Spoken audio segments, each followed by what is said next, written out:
Hey guys, Tierra here with Girl Fitness, and today's video is all about my process of receiving the second dose of the Pfizer BioNTech COVID-19 vaccine.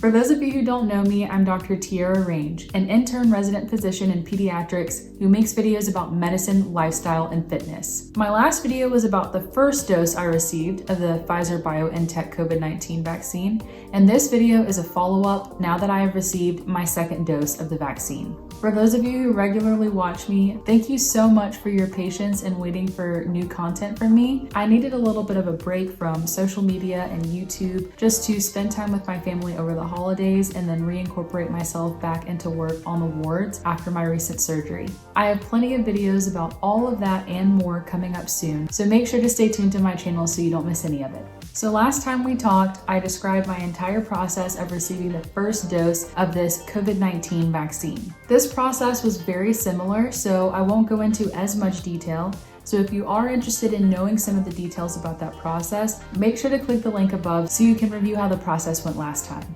As a brief overview of how it went this time, my second dose of the vaccine was scheduled for exactly 21 days after the first dose, down to the exact time at which I received the last dose and what time I had to show up to receive the second dose of the vaccine. So I received my first vaccine on a Friday at 6:45 a.m.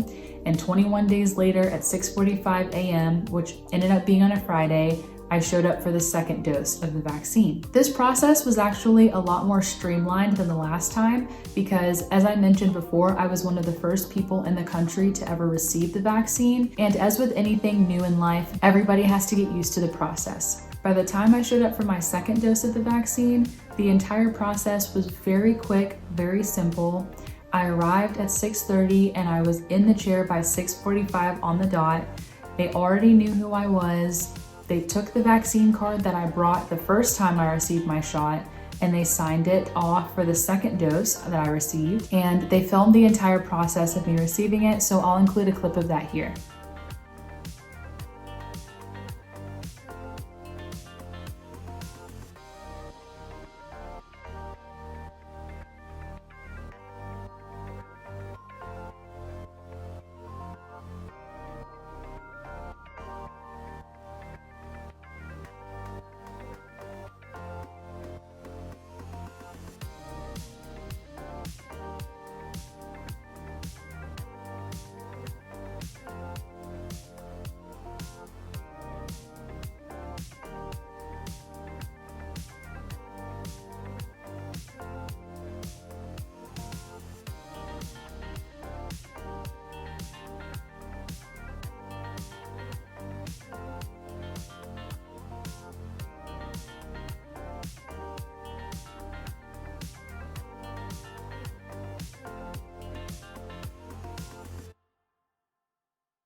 So as you can see, the process was very simple. And although after the first dose of the vaccine, I was able to go home and rest for the rest of the weekend, this time around, I actually worked the rest of the day until 7 p.m. and then I had the weekend off. So rather than being able to go straight home and just run a few errands, I actually worked the rest of the day. I was very apprehensive about that because a lot of my co-interns had many different side effects, ranging from just lightheadedness and fatigue to some of my co-interns having nausea, fever, chills, vomiting, and some of them actually had to call in sick for the rest of the day at work.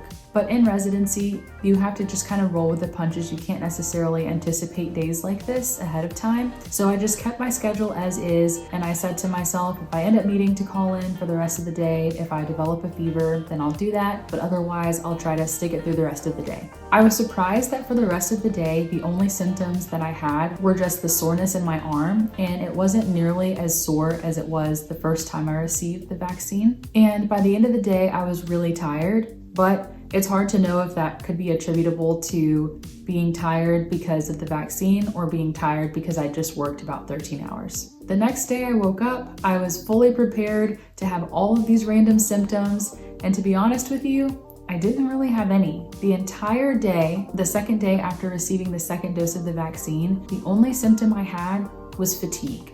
I was very, very tired.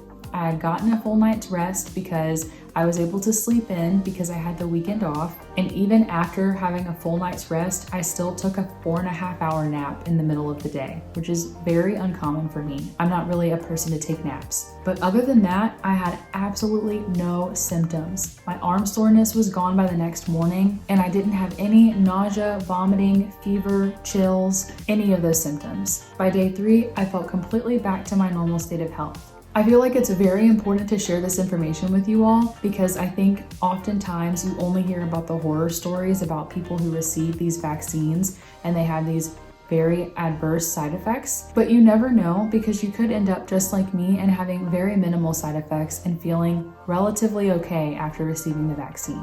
Based off of my symptom profile from both the first dose and now the second dose of the vaccine, I would still 100% recommend this vaccine to my family and friends who qualified to receive it. And I've spoken with a lot of my friends and fellow co-interns who received the vaccine and had some more severe side effects and asked them if they would want their friends and family to get the vaccine. And they agreed that regardless of their symptoms for 1 to 2 days, they still thought that the benefits outweighed those risks, and they would still recommend highly that their friends and family receive the vaccine as well.